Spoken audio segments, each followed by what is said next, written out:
ज्यांची आणे ते आगळे ज्यांचे नारायण गाठी भरला हृदय संपुटी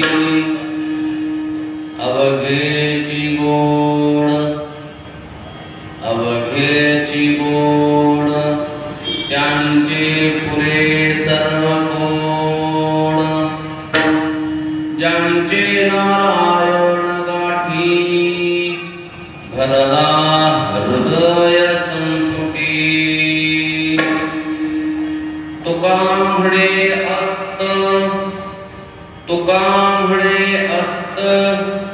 त्यांच्या तेजा त्यांच्या तेजामास्त तुका म्हणे असत उदयो त्यांच्या तेजास्त त्यांचे नारायण गाठी भरला हृदय विठ्ठल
त्या श्री संत माणकोज चरणी साष्टांग मी घातला जयांचे केली स्मरण होय सकळ विद्यांचे अधिकरण ते जीवंतो श्री चरण श्री गुरूंचे ते नमस्कारून आता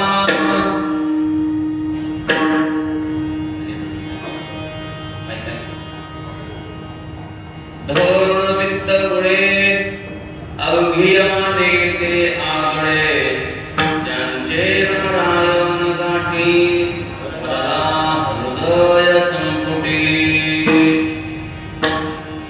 प्रस्तुत स्थळी प्राप्त प्रसंगी अनंत कृपासागर अखिल कोटी ब्रह्मांड चालक भगवान पंढरीश परमात्म्याच्या चरणारविंदी सेवा समर्पित करण्यासाठी निवडलेला अभंग संतपर प्रकरणातील असून जगदृषी तुकोबाराय या अभंगाच्या द्वारा संतांची अंतरंग लक्षणे या ठिकाणी सांगतात. विठ्ठल विठ्ठल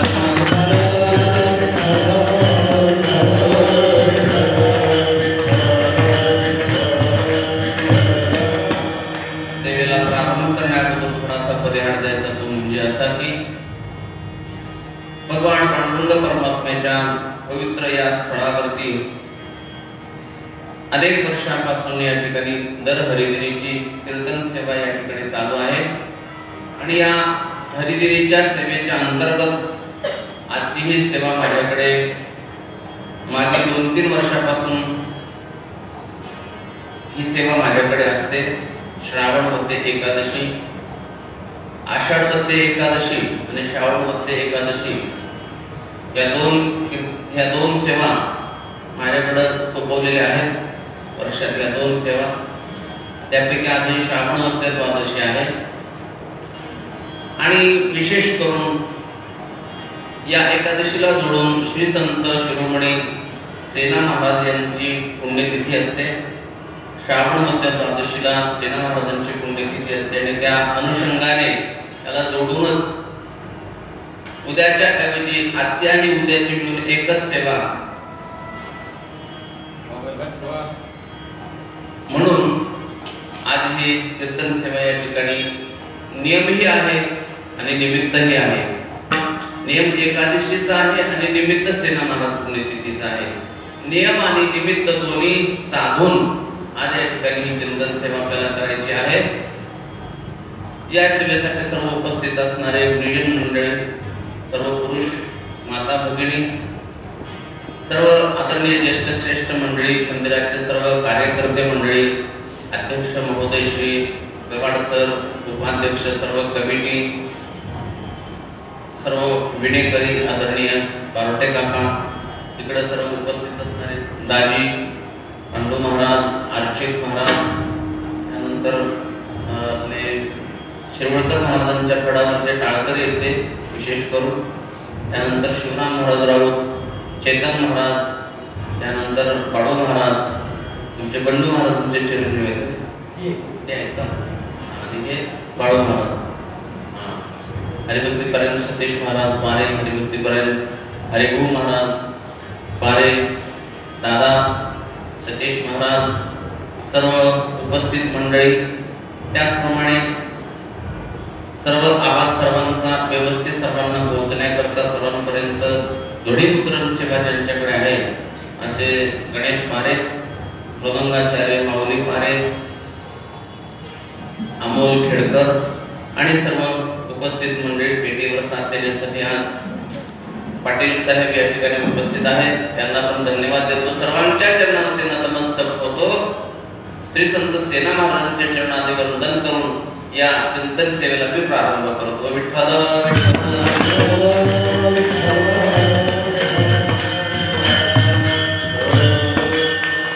म्हणजे कृष्णा अण्णा ठोंबरे, कोमटकर काका, बंडू भाऊ, सगळीच मंडळी उपस्थित आहेत. अण्णांचा परवाच्या दिवशीच वाढदिवस झालेला आहे, अष्टमीला. आमच्या लेट पण थेट शुभेच्छा.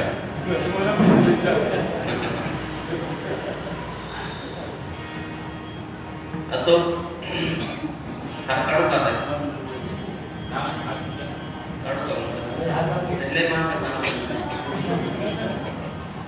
विठ्ठल विठ्ठल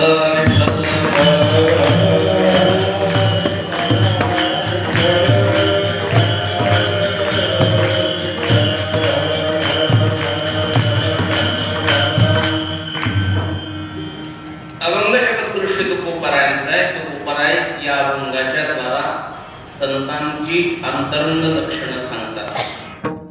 लक्षणाने संतांची कशी ओळख व्हावी, ओळख करून घ्यावी ती संतांची अंतरंग लक्षणं सांगतात.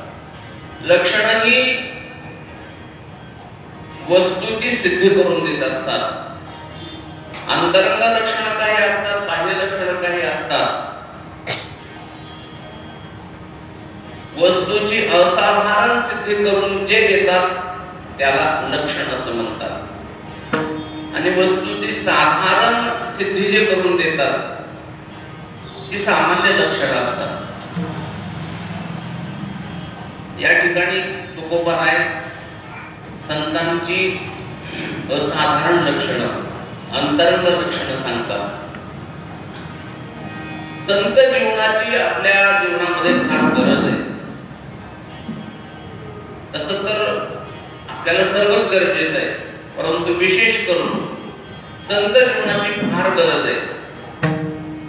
प्रापंचिक दृष्ट्या जरी नसले तरी आध्यात्मिक दृष्ट्या संत जीवनाची फार आपल्याला गरज आहे असं मी म्हणत नाही, पण शास्त्र सांगतात, वेद सांगतात. कारण देव जरी भेटला, वेद पाठही केला, शास्त्र पाठही केली, नवे नवे प्रत्यक्ष देव सुद्धा भेटला, तरी सुद्धा संत जीवनाची आपल्याला गरज आहे. कारण देव भेटला तरी तो कळणार नाही. देव कळण्यासाठी सुद्धा संतच लागतात. म्हणून संत जीवनाची आपल्या जीवनामध्ये फार गरज आहे. किती गरज आहे तर त्या संत जीवनाशिवाय आपल्याला देवाची प्राप्ती होऊ शकत नाही. आणि दुसरी गोष्ट असं मी सांगत नाही तर वेदानं सांगितलेलं आहे, संताविना प्राप्ती नाही.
संताशिवाय होऊ शकत नाही. हरिप्राप्तीशी उपाया धरावे संताचे ते पाय. येणे साधती साधने तुटती भवाची बंधने. संतांशिवाय प्राप्ती नाही असं वेद सांगतात. कारण वेद प्रामाण्य हे सर्व प्रामाण्य. बाकी कोणी काय म्हटलं तर ते आपण ग्राह्य धरू शकत नाही. परंतु वेदाचं प्रामाण्य जे आहे ना ते सर्व वेद हा सर्वांचा बाप आहे. सर्व प्रामाण्याचा वेद काय आहे? बाप आहे. आणि आपली जी संस्कृती आहे ती वेद प्रणित संस्कृती आहे. म्हणून आपल्या ज्या चाली रीती रूढी परंपरा या ज्या सर्व आहेत या कोणाच्या अनुषंगाने चालतात? वेदाच्या. वेद प्रणित संस्कृती असल्यामुळं वेदानं जे सांगितलं तेच आपण करतो, अन्यथा आपण ते करत नाही. म्हणजे वेद प्रामाण्य आहे. मग वेदाने काय सांगितलं? संताविन प्राप्ती नाही ऐशे वेद देती ग्वाही देतात वेद की त्यांच्याशिवाय प्राप्ती होऊ शकत नाही. पण त्यांची प्राप्ती कशी होईल? संताविना देवाची प्राप्ती होत नाही, परंतु संतांची प्राप्ती कशी करून घ्यायची? संतांची प्राप्ती फार अवघड आहे. बहु अवघड असे संत भेटी परी जगतेची करुणा केली. संतांची प्राप्ती होणं तसं अवघड आहे. संत कळणं तसं अवघड आहे. संत सहजासहजी कळत नाही. तुका म्हणे अंगे माविले आपण तरीच महिमान येईल कळो. तेव्हाच महिमान कळो येईल जेव्हा आपण अंगे व्हावं, तेव्हा त्यांचा महिमान कळो येईल. पण संत ओळखण्यासाठी आपण संत शोधण्यासाठी जातो. संत बाजारात भेटत नाही. चंद्र अमृत सुखे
संत वेशावून नसतात समजत. संताला समजण्यासाठी त्याला तेवढी उंची आपली असावी लागते. काही लोक वेशावून संत समजतात. संत हे वेशावरून समजायचे नाहीत कधीच. व्यवसायावरून कधीच संत समजायचे नाही. संतांच्या बाबतीत जर विचार केला आपण तर जे अभंग आपण पाहिला तर तो अभंग सर्व पाहून घ्या. सर्व संतांनी आपल्या आपल्या पद्धतीचे व्यवसाय केले. सजन कसाया, सजन कसाई होते परंतु संत होते. आपला व्यवसाय त्यांनी केला. सेना महाराजांनी आपला व्यवसाय केला. आम्ही वारीक करू हजामत बारीक. आपला व्यवसाय त्यांनी सोडला नाही. व्यवसाय म्हणून संत ठरत नसतात.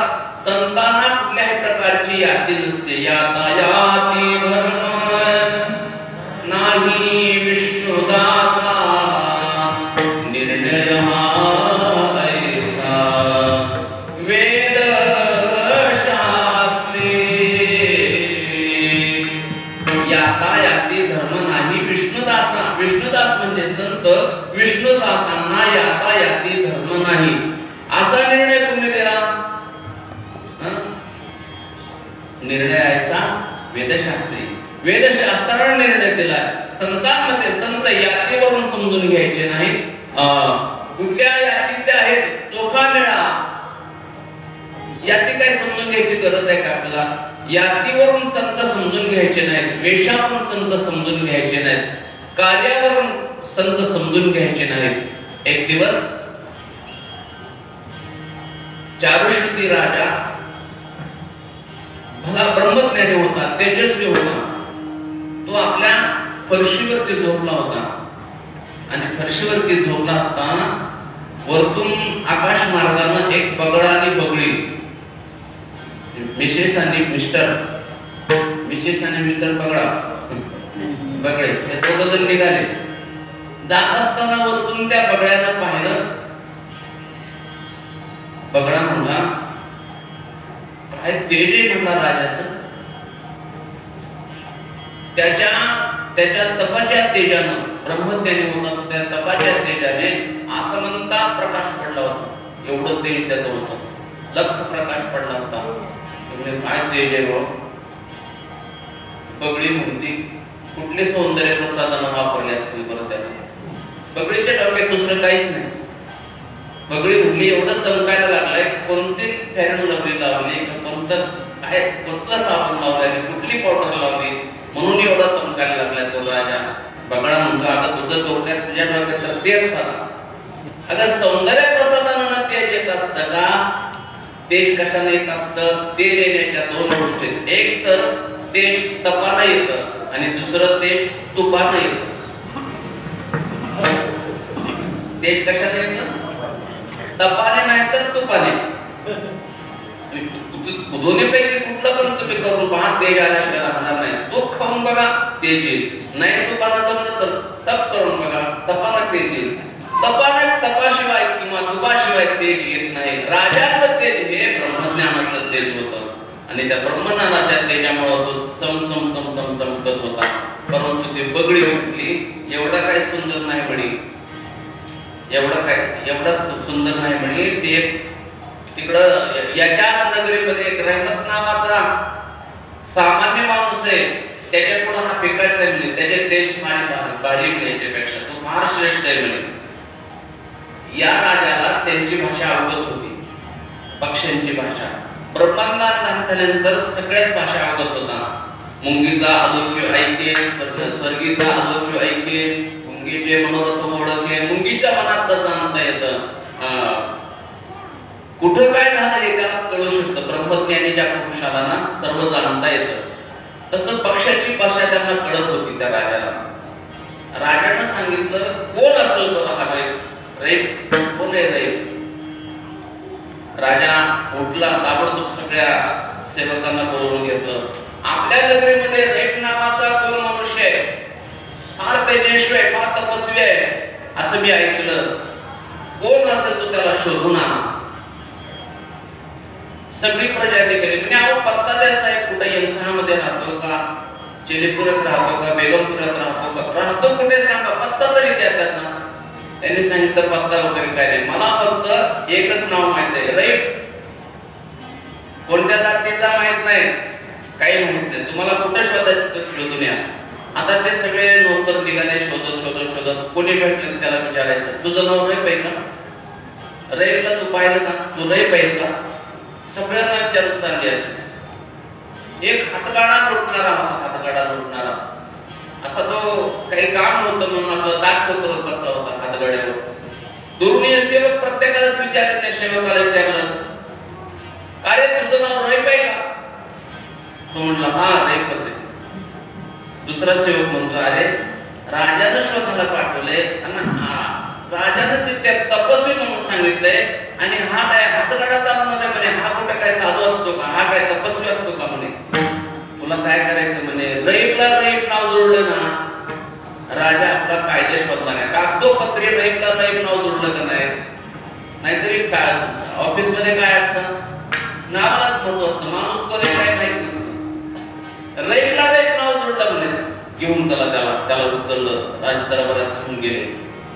मग त्या ठिकाणी राजाने काही प्रश्न विचारले त्याला. राजानं त्याच्याकडे पाहिल्यानंतर उंची ज्याची असते ना, त्या उंची माणसाला समोरच्याची उंची समजत असते. राजाला त्याची उंची समजली, त्याचं तेज समजलं, अंतरंगात ते साधना राजाला समजले. राजाने ओळखलं त्याला आणि राजाने त्याला काही प्रश्न केले. प्रश्न नव्हे तर त्यांनी जे उत्तर लिहिलं त्याचा एक छोटासा ग्रंथ म्हणला. कोणी रईफने जे उपदेश राजाला केला त्याचा ग्रंथ म्हणला. म्हणजे वेशावरून कधीच संत समजायचे नाही.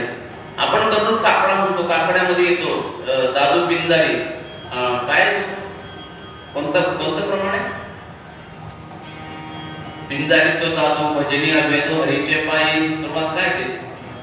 कानोपात्रा पदू पिंजारी राव दादू दादू पिंजारी सामान्य समाजातले दादू पिंजारी फार उच्चश्रेय श्रेष्ठ होते, उच्च स्थितीला प्राप्त झालेले होते. परंतु एक त्या गावाचा कोतवाल, त्या कोतवालाला असं वाटलं की आपण म्हणतात लोक दादू पिंजारी फार मोठे संत आहेत, जावं तरी आपण भेटायला त्यांना, नव्हे तर आपण त्यांचा अनुग्रहच घ्यावा, त्यांना आपण गुरु करून घ्यावं. म्हणून तो दादू पिंजारीकडे गेला. शोधत गेला, कोण दादू पिंजारी माहित नाही. दादू पिंजारी सामान्य होते. गावामध्ये शोधत गेला, कोतवालाने पाहिलं. आता जी मोठी माणसं असतात ना, तर ती आपल्या उपाधीला सोबतच घेऊन फिरत असतात. जी मोठी माणसं असतात, जी पदाधिकारी असतात ना, ते आपल्या उपाधीला सोबत घेऊन फिरत असतात. आता कोतवाल होता, त्याला कोतवाल की म्हणजे त्याला थोडा गावातला विशेषच होता, म्हणून तो आपल्या अहंकाराला, आपल्या उपाधीला सोबत घेऊन फिरत होता. तो गावात फिरता त्यांनी प्रत्येकाला विचारायचं, दादू पिंजारी कोण आहे? लोकांनी सांगितलं तो तिकडे.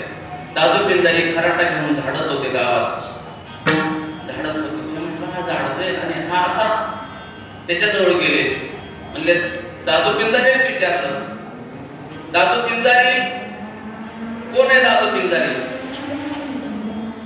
त्यांनी काहीच उत्तर दिलं नाही. शेवटी त्यांनी सांगितलं, मला दादू पिंजारीचं घर सांगा.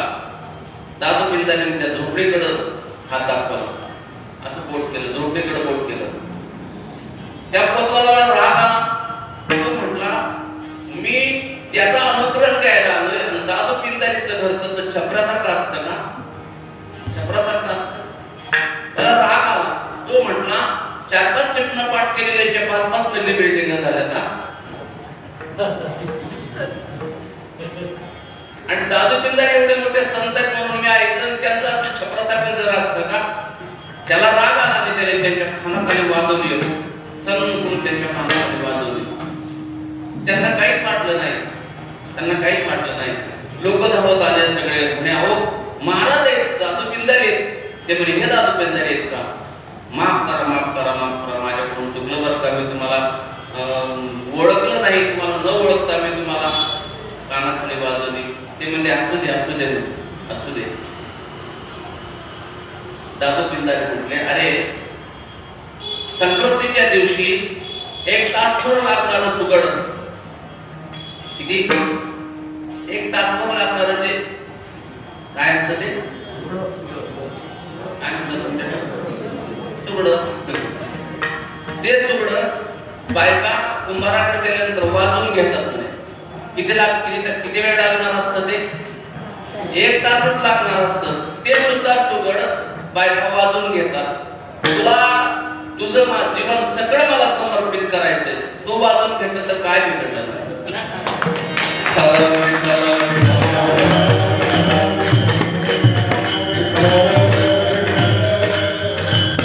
फार उंची मोठी दादू पिंजारींची होती. वाजवलं त्यांनी, पण त्यांना राग नाही आला त्याचा. त्याची संत, त्यांना संत म्हणावं. दादू पिंजारी कोण आहेत हे वेशावरून समजणार नाहीत. दादू पिंजारी कोण आहेत हे त्यांच्या यातीवरून समजणार नाहीत. दादू पिंजारी त्यांच्या अंतरंगातील लक्षणावरून आपल्याला समजते. विठ्ठल विठ्ठल.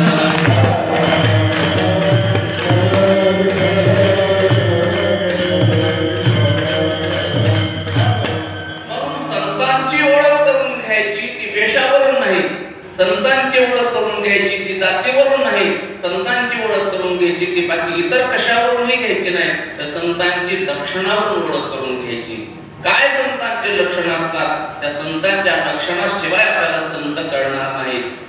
साधू समजण्यासाठी साधू कदाचित आपल्याला जसे आहेत तसे नाही समजले तर काही बिघडणार नाही. साधू समजून घेण्याकरता साधू नाही कळलं तर आपलं काही बिघडणार नाही.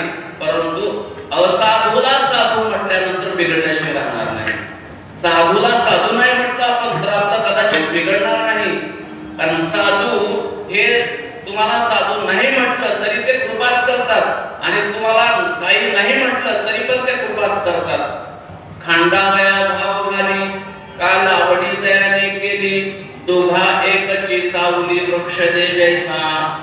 बोलतात की साधूंचे लक्षण सांगत असताना ज्ञानोबराय बोलतात जो खांडावया घाव खाली ज्या झाडाला तोडण्यासाठी जो घाव घालतो, कुऱ्हाड मारतो, त्याला सुद्धा तो वृक्ष सावलीत देतो. जो पाणी म्हणतो का लावणी तयाने केली, ज्याने लावणी केली त्याला पण ते झाड सावलीत देतं, आणि जो तोडायला जातो त्याला पण ते झाड सावलीत देतं. तसं संत साधू की त्यांना तुम्ही मानलं तरी ते तुमच्यावरती कृपाच करतात, आणि तुम्ही नाही मानलं त्यांना तरी पण ते कृपाच करतात. हे साधूचं लक्षण आहे. विठ्ठल विठ्ठल.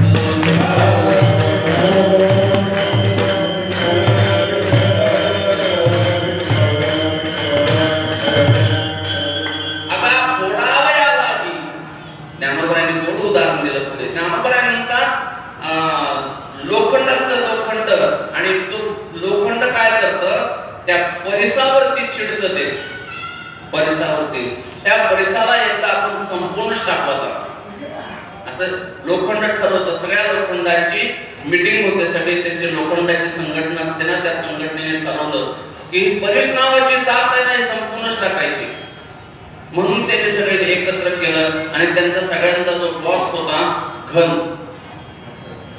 सगळ्या लोखंडाचा बॉस घन, मोठा घन, जो लोहाराकडे असतो ना तो तसा घन, त्या घनाला अध्यक्ष बनवलं. आणि त्याला सांगितलं की अध्यक्ष महोदय, आपल्या जातीला संपवणारी एकमेव जात आहे कोण? परिस. तो त्याचा आपल्याला स्पर्श झाला की आपलं लोखंड तो संपून जातं. म्हणून आपल्याला परिस नावाची जात संपवायची. मग मुळापासून उकळून काढायची. काय करायचं? फोडूनच टाकायचं म्हणे. ठीक आहे म्हणे, ठरलं. घन गेला आणि 9:30 वाजले होते. 9:30 वाजता घन गेला.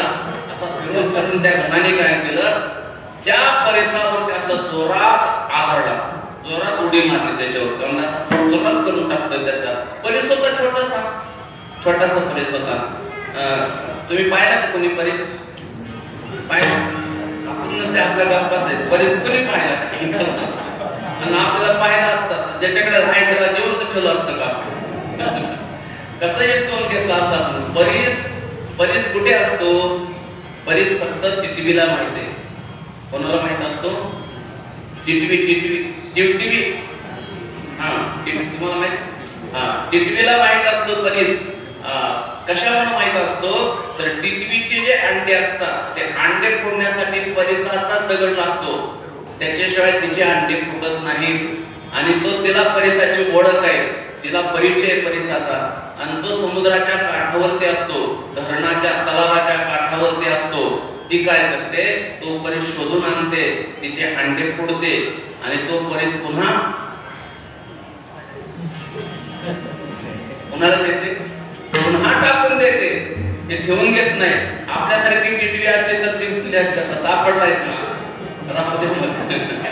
पण ती टिटवी स्वार्थी नाही, तिच्या कामापुरता ती आणते, आणि काम झालं की ती परिस नेऊन टाकून देते. म्हणून तर लोक जे धरणाच्या कडेकडेने फिरतात ना, ते टिटवीचे अंडे शोधण्याकरता फिरतात.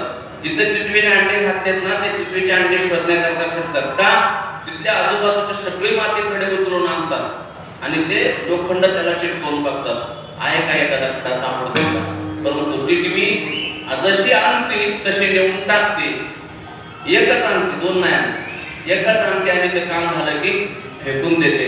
तसं तो परिस, त्या परिसावरती जोरात उडी मारली, त्या घनाने उडी मारली. पण काय झालं असतं? त्या लोखंडाचं, त्या घनाचं सुद्धा काय झालं? सोनच झालं. सोन्याची होय. राग जरी मारला तरी त्याचं सोनच होतं, कारण हा परिसाचा गुण आहे. तसं संत हे परिसासारखे आहेत. तुम्ही त्यांना राग किती तुम्ही बोललात तरी त्यांना काही होत नाही. तुम्ही साधूला साधू नाहीत म्हटलात तर तुमचं काहीही बिघडणार नाही. परंतु असाधूला जर साधू म्हटलं तर मात्र आपलं बिघडल्याशिवाय राहणार नाही. छोटीशी 2 उदाहरणं देतो. एक उदाहरण आहे रामायणातलं, आणि एक उदाहरण आहे भागवतातलं. एक उदाहरण रामायणात आहे, साधूला महाभारतातलं उदाहरण. महाभारत म्हणा, श्रीमद भागवत म्हणा. परीक्षिती राजा साधूला असाधू म्हटला, काही बिघडलं नाही जास्त त्याचं काही.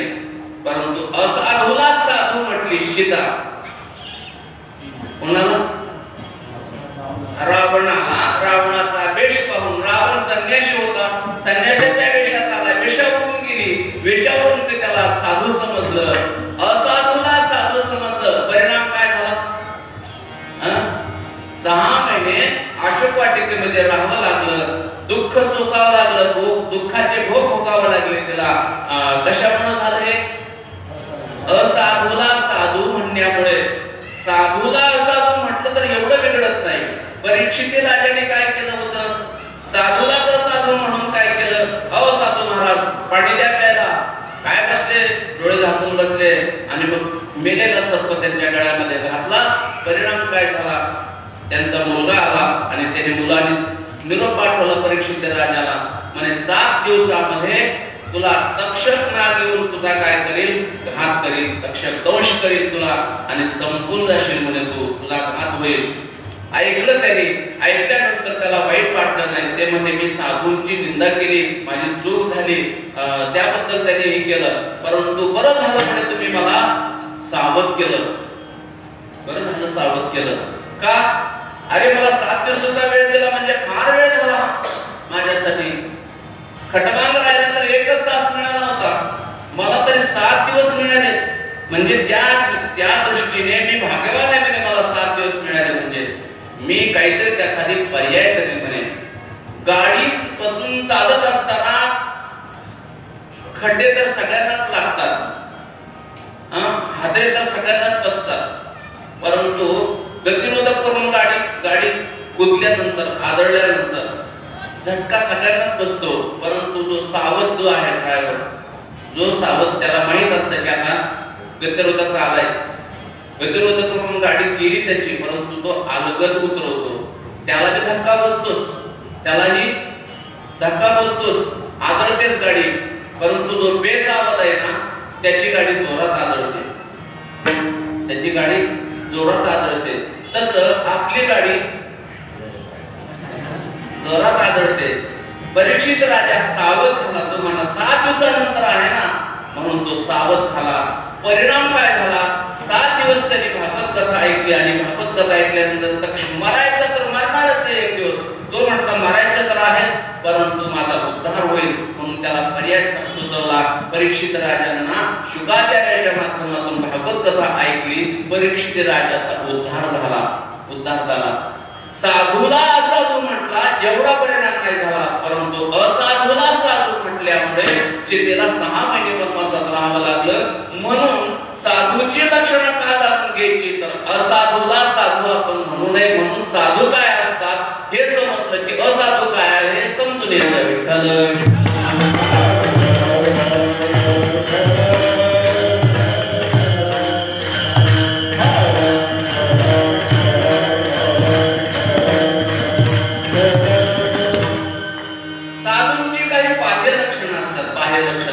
ही बाह्य लक्षणं आहेत आपली. धोतर, शर्ट, उपरणं, फेटा, टोपी, गंध, माळ, बुक्का, हे सगळे काय आहेत? बाह्य लक्षणं आहेत आपली. मग या असा कपडे घातल्यात तर साधू भरपूर असतात वारीमध्ये.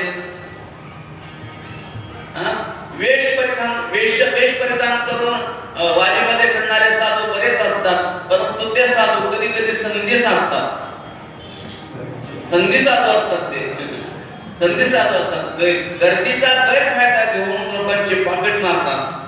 बायकांच्या गळ्यात ते मंगळसूत्र, सोन्याचे दागिने हे पळवतात. मग वेश त्यांचा तोच असतो की मग त्यांना साधू म्हणायचं का? नाही म्हणायचं. हे बाह्य लक्षण आहे साधूचे.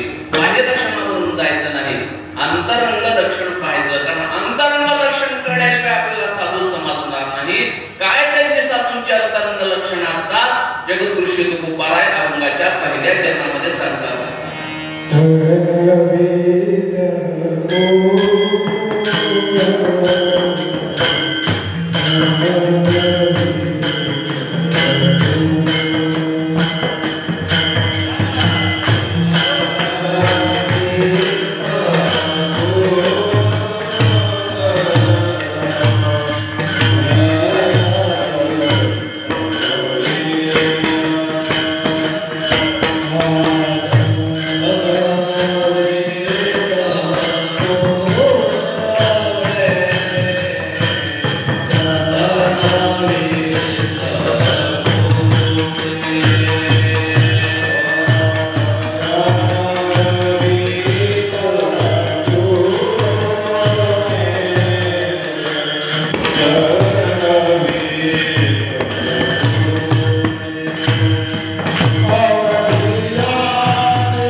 याने ते आगळे.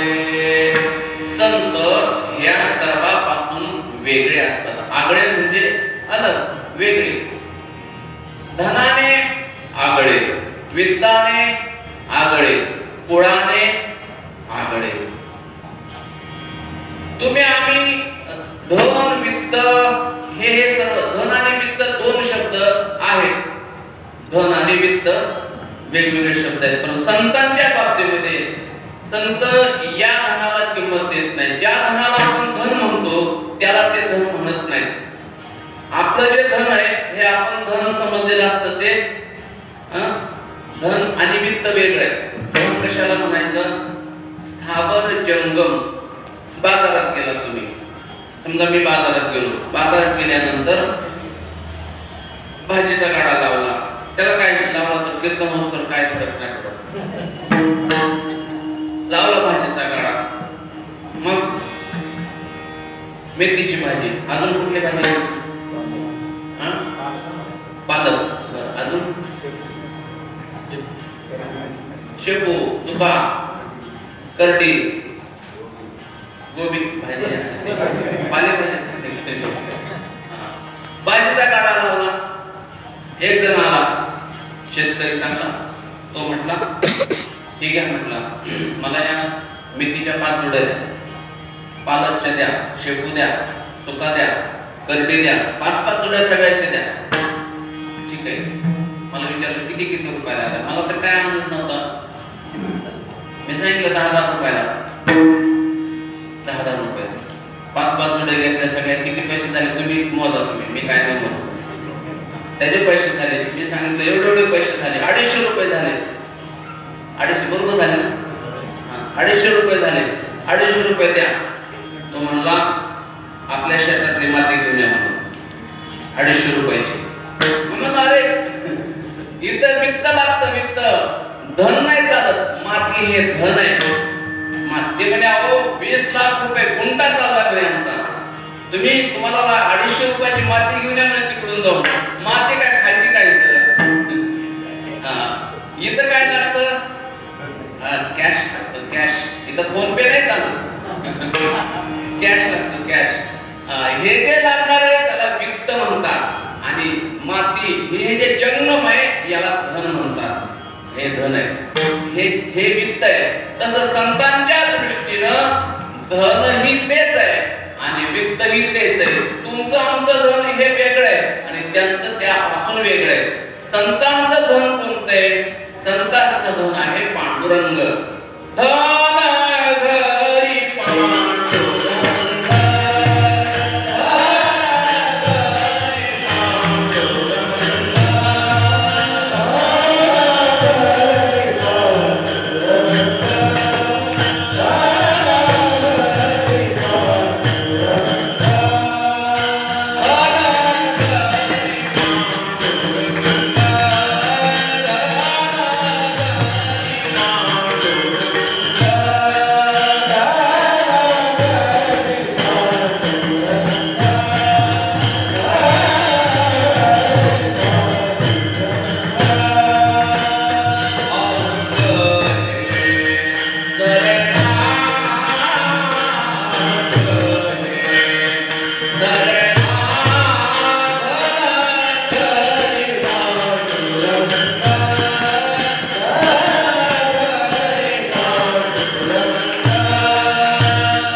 झाल्यानंतर एक माणूस भेटला असेल. तो म्हणला, महाराज नाश्ता करता करता म्हणू लागला, मी इतके दिवसापासून परमार्थ करतात म्हणे, तुम्हाला पांडुरंगाची जात माहिती आहे का? नाही बाबा, त्याच्या जात पाहिजे नाही जात पाहिजे. काय उपयोग आहे तुमचा इतके दिवस? काय नुसतं गाता वाचतात नाही, तुम्ही लक्ष देऊन वाचत नाही. मी म्हणलं सांग, तू तरी सांग मला. तो म्हणला, आताच माझ्या पारायणामध्ये प्रमाण केलं मला, धनगरी पांडुरंग. काय धनगरी पांडुरंग धनगरात आहे म्हणे. बारा महात्मा भेटत म्हणलं तू असं वाचणार, असं वाचत पाहिजे. धन घरी पांडुरंग अभंग हे सरेना. पांडुरंग हे धन आहे. विठ्ठल कोत विठ्ठल चित्त विठ्ठल पुण्याणी पुरुषार्थ आवडे मात विठ्ठलाची.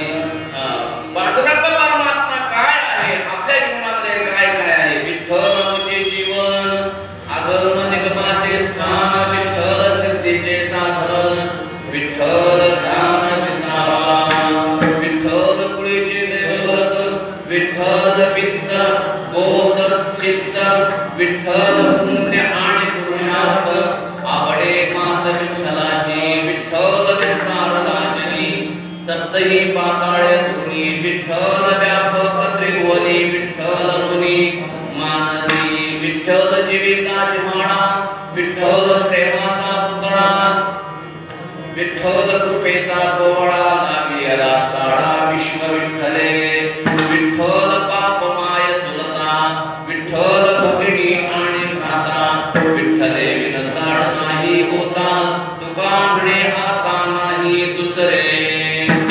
ही देवाची नात आहे. धन आमचं ते आहे, कारण आपण एक धन थोडंसं आपल्याकडे असताना त्या धनाच्या माध्यमातून आपला व्यवसाय आपण वाढवत असतो.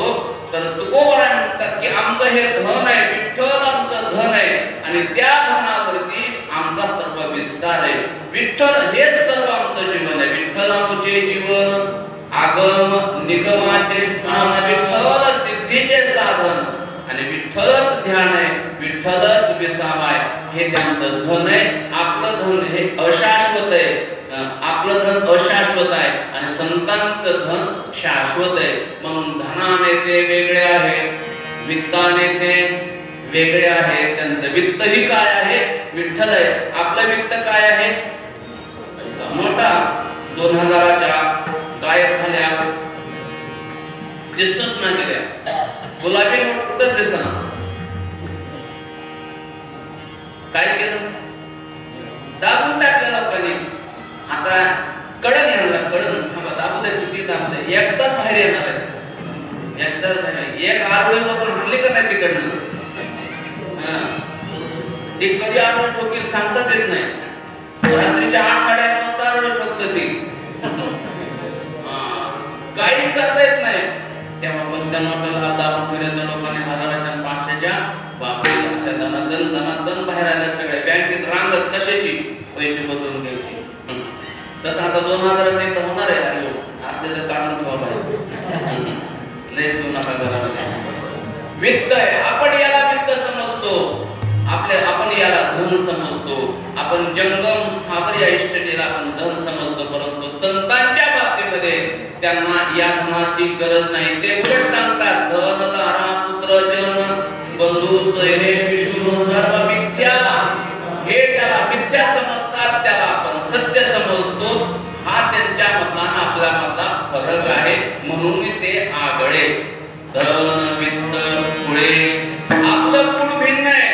आपली कुळं संपणारी आहेत. आतापर्यंत कितीतरी कुलवान होते, गेले बहुत कुळाचे, गेले बहुत पळाचे. आजच श्लोक, आजच भूमी गेली दासबोधामध्ये पारायण चालू असताना आज भूमी गेली. गेले बहुत पळाचे, गेले बहुत काळाचे. बहुत ज्यांच्याकडे फार काळ होता, काळ म्हणजे आयुष्य ज्यांना होतं. राजा रावणासारखे किती होतं? 14 चौकड्या आयुष्य होतं त्याला, परंतु त्यालाही जावं लागलं.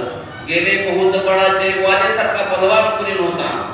गेला जावं लागलं. गेले बहुत बळाचे, गेले बहुत काळाचे, गेले बहुत कुळाचे, कुलवा नाही होते 18 फार वनस्पती, फळे फुले ओळती, पावित्या पोखरणी, नदी गंगा वाहती, ज्या घरी कुलस्त्रिया राज्य राणी व संपत्ती, हे सर्व होतं. परंतु तेही त्यांनाही इथे राहता आलं नाही. तेही गेले. म्हणजे सर्वांना जावं लागतं. आपली कुळं जी आहेत ते आपली कुळं संपणारे आहेत. परंतु संतांचं कुळ आहे. कुळीची हे कुळदेवी केली ठावी संतांनी. कोणतं कुळीचं दैवत आहे? विठ्ठल कुळीचे दैवत. आपलं कुळ वेगळं आणि त्यांचं कुळ वेगळं. धनाने संत आगळे, वित्ताने संत आगळे, कुळाने संत आगळे. यांची याने धन वित्त कुळे, यांची याने ते आगळे. या सर्वांपासून ते वेगळे आहेत आणि त्यांच्या जवळ कुठली गाठी आहे, कुठलं धन आहे, कशाचं धन आहे त्यांच्याकडे. तुकोबाराज अभंगाच्या तुझ्या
त्यांचे नारायण गाठी. नारायण परमात्मा भगवंत त्यांच्या सोबत आहे, गाठीला आहे. गाठीला म्हणजे सोबतच, बरोबरच. गाठ कधी आपल्यापासून वेगळे राहत असते का? गाठ आपल्या सोबतच असते. तसं नारायण, त्यांचे नारायण गाठी अखंड त्यांच्या सोबत आहे. नव्हे तर भरला हृदय संपुटी, तो परमात्मा त्यांच्यामध्ये हृदयामध्ये भरलेला. एवढंच नव्हे तर भगवान सांगतात की मी देह तो आत्मा. भक्त माझ्या किती जवळचे आहेत. एरवी आपल्या ठिकाणी असणारा आत्मा परमात्मा आहे आणि देह जीवाचा. आपण देहधारी आहोत आणि आपल्यामध्ये आत्मा असणारा जो आहे तो परमात्मा आहे. परंतु भगवान स्वतः सांगतात की मी देह आहे. आता आपण देह आहोत आणि तो आत्मा आहे. परंतु संतांच्या बाबतीत बोलताना भगवान म्हणतात की मी देह आणि तो आत्मा. इतकी संतांची आणि त्याची काय आहे? एक रूपता आहे. एक रूपता म्हणजे आत्मा निघून गेला की आपल्या देहाला जशी किंमत राहत नाही, तसंच भगवान म्हणतात मी संत जर माझ्यापासून वेगळे केले तर माझ्या देहाला काहीच किंमत उरत नाही. मला जे मोठेपण आहे ते कोणामुळे आहे? संतांमुळे आहे. संतांचं आणि माझं एवढं ऐक्य आहे, दोघांमधलं ऐक्य या ठिकाणी भगवान त्या ठिकाणी ज्ञानेश्वरीमध्ये सांगतात, गीतेमध्ये सांगतात. एवढं संतांचं आणि देवाचं काय आहे? ऐक्य आहे.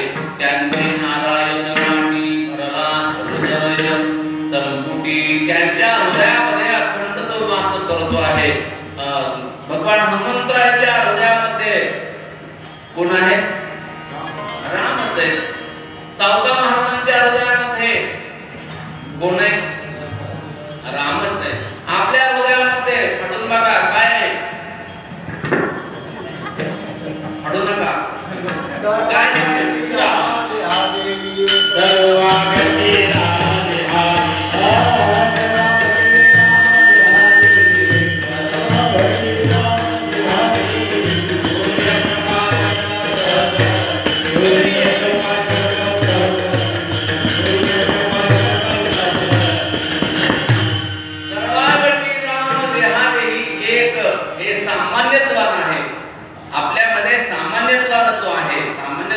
आपल्यामध्ये. परंतु संतांच्या ठिकाणी काय आहे? विशेष रूपान आहे. त्यांच्या हृदयामध्ये तो नांदतो, आपल्यामध्ये फक्त वास करतो. त्यांच्यामध्ये तो नांदतो. नांदे दया दैवत पंढरीचे तो नांदतो. नांदणं वेगळं, लग्न होणं वेगळं असतं आणि नांदणं वेगळं असतं. आपल्यामध्ये तो लग्न होऊन येतो, फक्त आहे आपल्यामध्ये, पण नांदत नाही आपल्यामध्ये. सावता महाराजांच्या मध्ये विशेष रूपाने नांदत होतो, ठीक नाही? आतमध्ये होता, बाहेरून नाही त्यांनी आतमध्ये घातला. आताच होता तो प्रगट केला सावता महाराजांनी. हनुमंतरायाने आताच होता तोच प्रगट केला. म्हणजे नारायण, त्यांचे नारायण गाठी भरला हृदय संपुटी. त्यांच्या हृदयामध्ये तो परमात्मा आहे, संपुटी आहे. असा तो परमात्मा. इतकं त्यांचं आणि परमात्म्याचं ऐक्य, ज्यांचं असं ऐक्य आहे, समजा ते कोण आहेत? संत आहेत. आपल्यामध्ये ते नाही, ते त्यांच्यामध्ये आहे. हे त्यांच्यातलं आगळेपण आहे. धन विद्या पुढे यांची आणि ते आगळे. कशाने आगळे? धनाने आगळे, वित्ताने आगळे, कुळाने आगळे. नारायण परमात्मा त्यांच्या गाठीला आहे, आपल्यामध्ये तो नाही, म्हणून ते आगळे, म्हणून ते आगळे. म्हणून तुकोबराय म्हणतात त्यांचे नारायण गाठी भरला हृदय संपुटी. असा परमात्मा ज्यांच्या ठिकाणी आहे, त्यांचं जीवन कसं असतं? अवघेची गोड. कसं जीवन असतं त्यांचं? अवघेची गोड. त्यांचे पुरे सर्व गोड. असं ज्यांचं जीवन आहे, ज्यांच्या नारायण गाठीला आहे, जो हृदय संपुटी भरलेला आहे, त्यांच्या काही इच्छा, गोड नाम इच्छा काय अपुऱ्या राहतील का? त्यांच्या सगळ्या इच्छा पूर्ण करतात. तुका म्हणे आम्ही जे इच्छा करू ते कल्प करू. तो परमात्मा सगळ्या इच्छा पूर्ण करतो. पुरे गोड सकळही, सगळे गोड, सगळ्या इच्छा त्यांच्या पूर्ण होतात. त्यांनी जी जी इच्छा करावी ती इच्छा त्यांची पूर्ण होते. नव्हे तर मागे पुढे उभा आहे सांभाळीत आदिया आघात सोडिला संसार माया दया विपार धाबे चाले मागे मागे सुख दुःख साहे अंगे त्यांचे पूर्वी सर्व गोड म्हणजे सुख दुःख साहे अंगे त्या संतावरती आघात झाले तर तो परमात्मा सुखही सहन करतो आणि दुःखही सहन करतो. प्रत्येक प्रसंगामध्ये तो परमात्मा त्यांच्या पाठीशी उभा असतो आणि त्यांना सतत जाणीव करून देत असतो की मी घाबरू नका, मी तुमच्या पाठीशी आहे, मागे पुढे उभा सांभाळीत आदिया आघात निवारावे. आणि आघात आले तर निवारण करण्यासाठी श्री संत शेना महाराजांच्या जीवनामध्ये अनेक आघात झाले. थोड्या आघात झाले का? संत जीवन हे सहजपणानं प्राप्त होत नाही. संतपणा मिळत ते हाटी हिंडता कपाटी राणी वनी. संतपण हे आज आपण शेना महाराजांची पुण्यतिथी साजरी करतो. उद्या पुण्यतिथी आहे, त्या निमित्ताने आज आपण चिंतन करत आहोत. आजही त्यांचं नाव निघतंय संत म्हणून. काय सहजपणे निघत नाही, त्यांना संतपणा प्राप्त झाला. संत ही पदवी प्राप्त झाली, ही सहजपणे प्राप्त झालेली नाही, कुठं बाजारात घेतलेली नाही. संतपणा मिळत ते हाटी हिंडता कपाटी राणी वनी. रानात नाही, वनात नाही, बाजारात नाही. बाजारात आता सध्या पदव्या मिळू लागल्या, संत पदवी नाही मिळत कुठं. संत पदवी मिळत नाही, बाकीच्या सगळ्या पदव्या मिळतात. आता हे शूटिंग चालू आहे म्हणून सांगत जीवनामध्ये लहानपणापासून त्यांच्या जीवनामध्ये आईवडिलांचे संस्कार चांगले, त्यामुळे आध्यात्मिक गोड अंतःकरणामध्ये होती. आलेल्या अतिथींना भोजन घालून आलेल्या अतिथींची सेवा करणं हा त्यांचा नित्य नियम होता. देव सारावे परते संत पुजावे आरते हा त्यांचा नित्य नियम होता. आणि सेना महाराजांनी आपल्याकडे एक दिवस दिंडी आली आणि दिंडी आल्यानंतर यांची पूजा झाली होती. त्यांना सहज निरोप आला की दिंडी तुमच्याकडे येत आहे, वारकऱ्यांना भोजन घाला, तुम्ही भोजन करा, पंगत करा. आणि पंगत ताबडतोब त्यांनी तयारी केली. संतांच्या बाबतीमध्ये त्यांच्याकडे काही नसलं तरी परमात्मा त्यांच्या पाठीशी असतो. सर्व काही भार तो चालवत असतो. ताबडतोब त्यांनी तयारी केली आणि तयारी केल्यानंतर इकडे देव पूजा चालली होती. देवाला सांगितलं, देवा माफ करा, आता संत आलेले, संतांची मला सेवा करायची आहे म्हणून ताबडतोब भोजनाची तयारी केली. पण दररोजचा त्यांचा नियम होता राजाकडे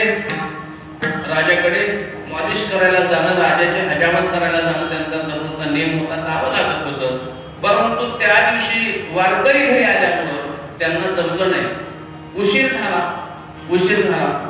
राजाला दम पडायला गेला. त्याला काही कसं टोचत होते काय माहिती. राजाला दम पड, बोलवा लवकर, सेना महाराजांना बोलवा. आता राजा फार संतापला. बरं आहे आपला राजा शांत आहे. राजा संतापला. त्या काळात राजा असेच होते, फार तिरसट, फार कठीण. रागवला राजा रागवल्याबरोबर तर भगवंताला काळजी वाटते की हा संतांच्या भक्तांच्या वारकऱ्यांचे सेवक आहे, मग याचं काम कोण करणार. म्हणून परमात्म्याने स्वतःच सेना महाराजांचं रूप घेतलं आणि राजाच्या दरबारामध्ये गेले. राजासाहेब आलं तर का, राजांची सर्व सेवा केली, मॉलिश केली, दाढी वगैरे केली. सर्व काही त्यांचं आटोपल्यानंतर जाताना राजा खुश झाला. राजाच्या डोक्याला हात लागला. आता याचा हात टाकल्यानंतर भल्याची त्यांनी वाट लावलेली, परंतु त्याची वाट नव्हती लावायची. राजाला वाटेला लावायचं होतं त्यांना भगवंताला. म्हणून राजाची मॉलिश केली. राजाच्या डोक्याला हात लागल्याबरोबर तर राजा समाधी लागली. राजाला कसं तरी पुन्हा जाता राजाला समाधीतून बाहेर काढलं आणि राजा खुश झाला. राजाने खुश होऊन सांगितलं की आज तुम्ही फार सुंदर सेवा केलेली आहे, मी तुमच्यावरती प्रसन्न आहे. म्हणून राजानं गोंधळ अशा मोहरा घेतल्या आणि मोहरा त्यांच्या धोपटीमध्ये टाकल्या आणि सांगितलं आता जा तुम्ही, उद्या निवांत या. भगवंत बाहेर पडतायत तेवढ्याच सेना महाराजांनी सगळ्या वारकऱ्यांना सांगितलं की आता जे भोजन झालं, आता तुम्ही जा, माझ्या नियमाला मला जावं लागेल.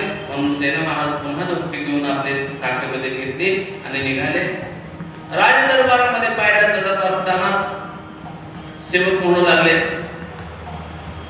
डबल कसं काय आले तुम्ही? आत्ताच तर गेले होते.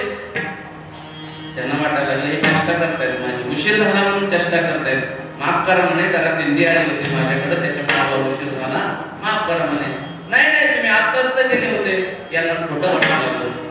सेना महाराज तसंच पुढे पुढे गेले, राजापर्यंत गेले. राजापर्यंत गेल्यानंतर राजाने सांगितलं, सेना महाराज तुम्ही परत का आले? त्यांनी सांगितलं, राजेसाहेब माफ करा म्हणे, उशीर झाला त्याबद्दल माफ करा. ते म्हणे, अहो सेना महाराज तुम्ही आत्ताच गेले. त्यांनी सांगितलं, नाही म्हणे, मी आलोच नाही राजेसाहेब, मी आत्ताच आलो. नाही म्हणे, तुम्ही आत्ताच गेले, आता डबल कसे काय आले तुम्ही? पहा म्हणे तुम्ही धोती. अहो म्हणे, मी तुम्हाला प्रसन्न होऊन तुम्हाला मोहरा दिल्या, तुमच्या धोतीमध्ये मोहरा टाकल्या. ते म्हणे, राजेसाहेब मी आलोच नाही तर तुम्ही मोहरा कधी दिल्या मला? लक्षात आलं कोण आला असावं, लक्षात आलं त्यांच्या, आणि पाहिलं तर खरोखरच त्या धोतीमध्ये मोहरा निघाल्या. सेना महाराजांना वाटलं की मी आलो नाही, परंतु प्रत्यक्ष पांडुरंग परमात्मा या ठिकाणी आला. ज्या भाविकांची सेवा केली त्यांच्यामध्ये तो परमात्मा होता, तो तिथं आला आणि त्यानेच एक प्रकारची राजाची सेवा केली. आणि सेना महाराजांना धन्य वाटलं. सेना महाराजांना थोडंसं वाईट वाटलं की माझ्यासाठी परमात्माला साधाया भक्ती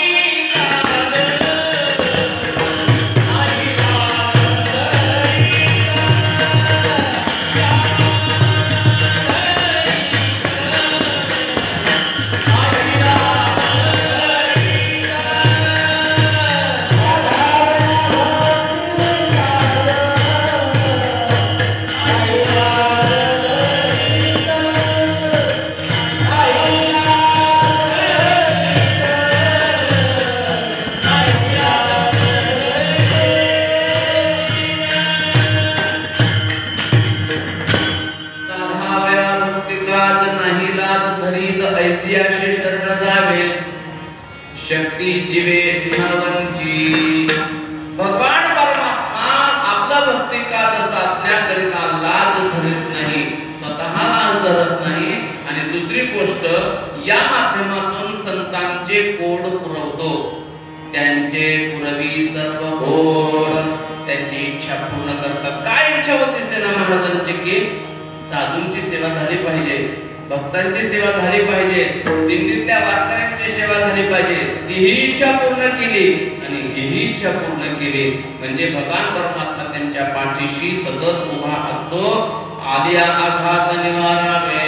सेना महाराजांचं फार मोठं चरित्र आहे. सेना महाराजांनी त्यावेळेस पासून पंढरीची वारी सुरू केली. आपला व्यवसाय करायचा आणि पंढरीची वारी करायची. वारी करत असताना एक दिवस बाजारामध्ये प्रदक्षिणा करता करता त्यांना एक दगड सापडला. दिसला दगड, छान दगड होता. घेतला. त्यांनी सांगितलं आपल्याला वस्त्राला दगड होईल म्हणून तो दगड घेतला आणि परत आले. परत दुसऱ्या वारीला आले. दुसऱ्या वारीला आल्यानंतर भगवंताच्या दर्शनाला गेले. भगवंताने सांगितलं, सेना महाराज तुम्ही मागच्या वारीला आले नाही? सांगितलं, नाही ना, मी आलो होतो मागच्या वारीला. विचारायला सगळे वारकरी सोबतच, आम्ही गाडी करून आलो होतो. आलो होतो, ऑनलाईन बुकिंग केली होती आम्ही, आलो होतो. त्यांनी सांगितलं, नाही नाही तुम्ही आलेच नाही वारीला. सगळ्या वारकऱ्यांना विचारा. सगळे वारकरी म्हणजे नाही नाही तुम्ही मागच्या वारीला आलेच नाही, आलेच नाही, आलेच नाही. ते म्हणे कसं काय नाही आलो? अहो मी आलो होतो वारीला. ते म्हणे हो तुम्ही आले, पण कशाला आले? दगड नाही आले म्हणे. मी मागच्या वारीला येऊन काय नेलं म्हणे? दगड नेला. दगड नेण्यासाठी तुम्ही आले होते म्हणे. वारी नाही घडली तुमची, मागची वारी फेल गेली तुमची. बापरे, एवढ्यासाठी एका दगडासाठी वारी फेल केली? परत गेले सेना महाराज. म्हणजे ती गेली आणि पुन्हा ही पण गेली. पुन्हा तिसऱ्या वारीला पुन्हा सेना महाराज आले. म्हटले आता दगड्यामुळं वारी माझी बुडली. नेला दगड राग चंद्रप्रभेत टाकून दिला आणि मग गेली. म्हणले आता वारी? ते म्हणे आता ही दगड टाकायला आले तुम्ही. त्यामुळं ही पण वारी घडली नाही आणि मागची पण वारी घडली नाही. हे सेना महाराजांचं उदाहरण कशामुळे दिले माहितीये का? आपण पंढरपूरला जातो, काय काय आणतो, घडत असेल का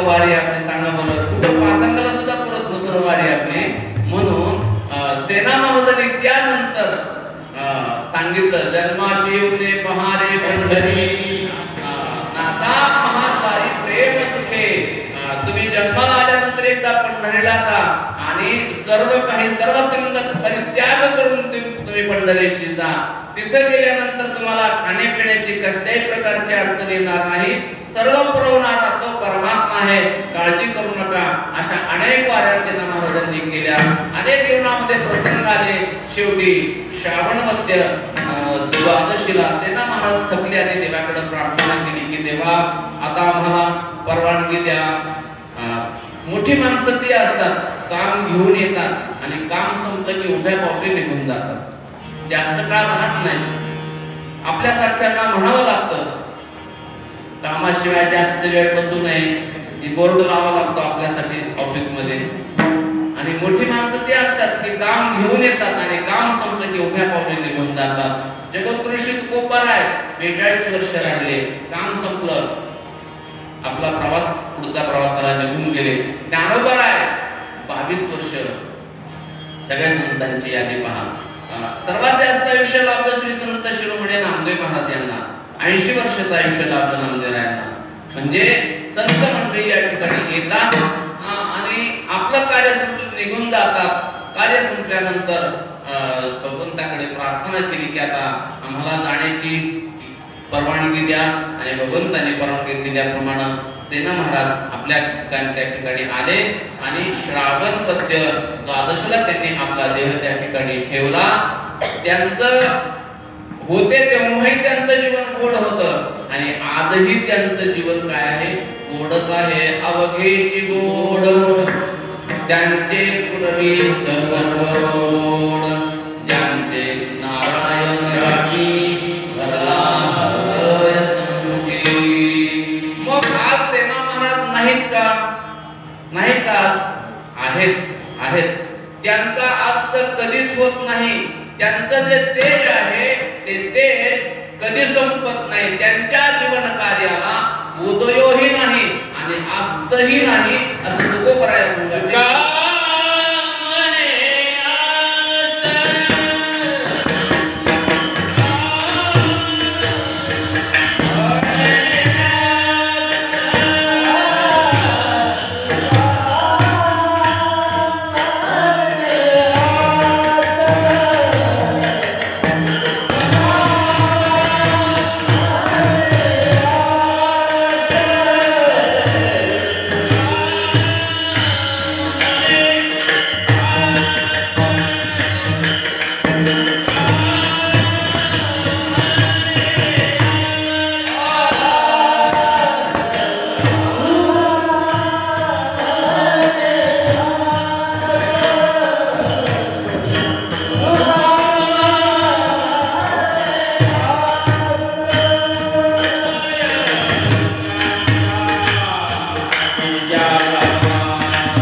त्यांच्या तेजा आस्त नाही आस्त नास्त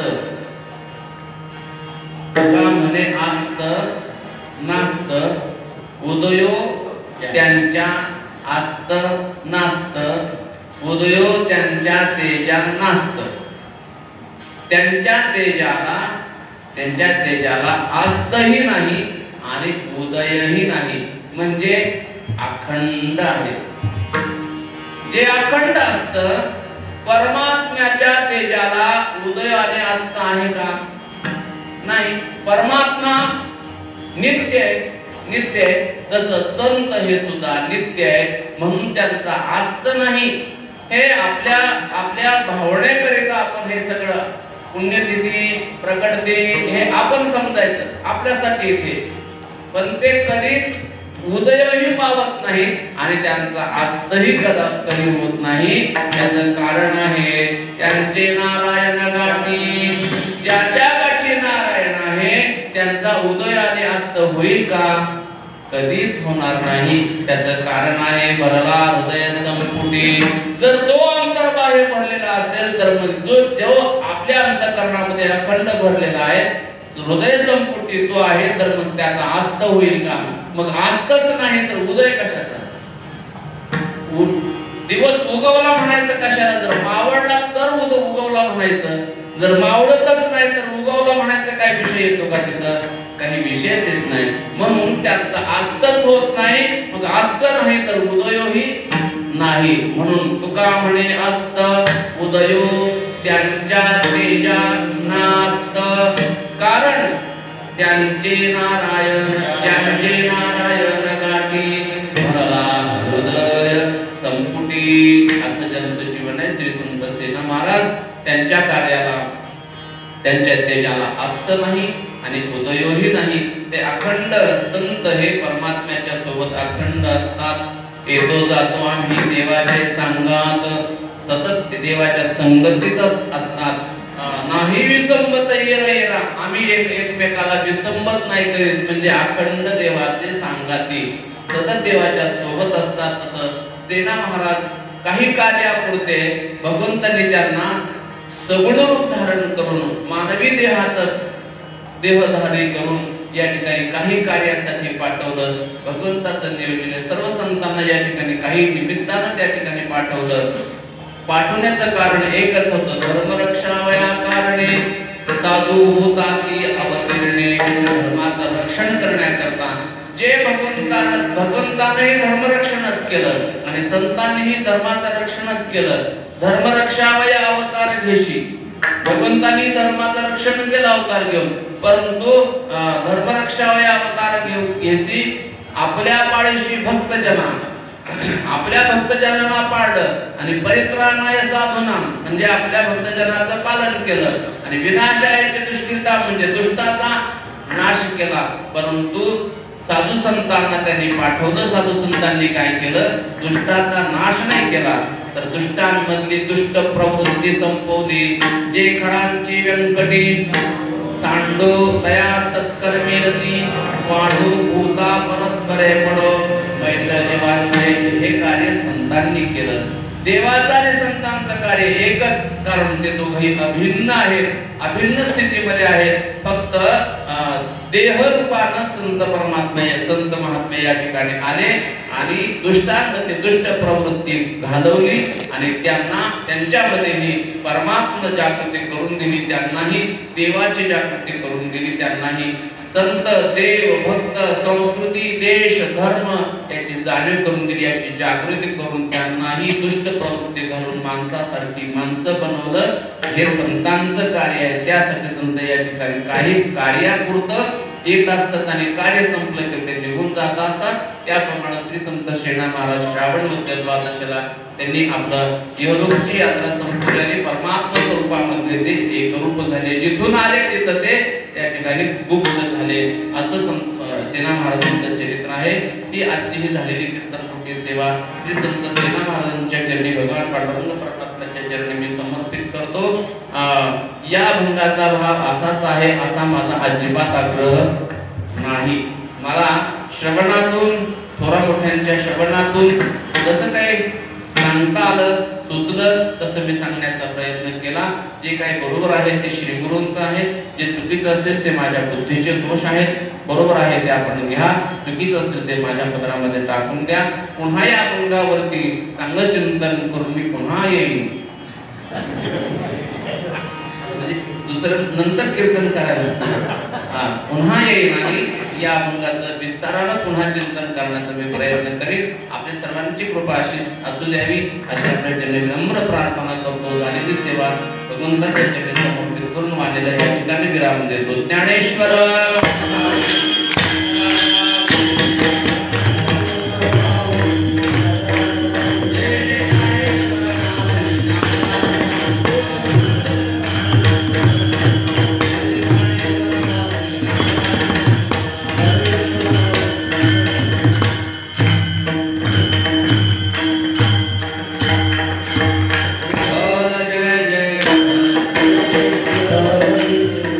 Thank you.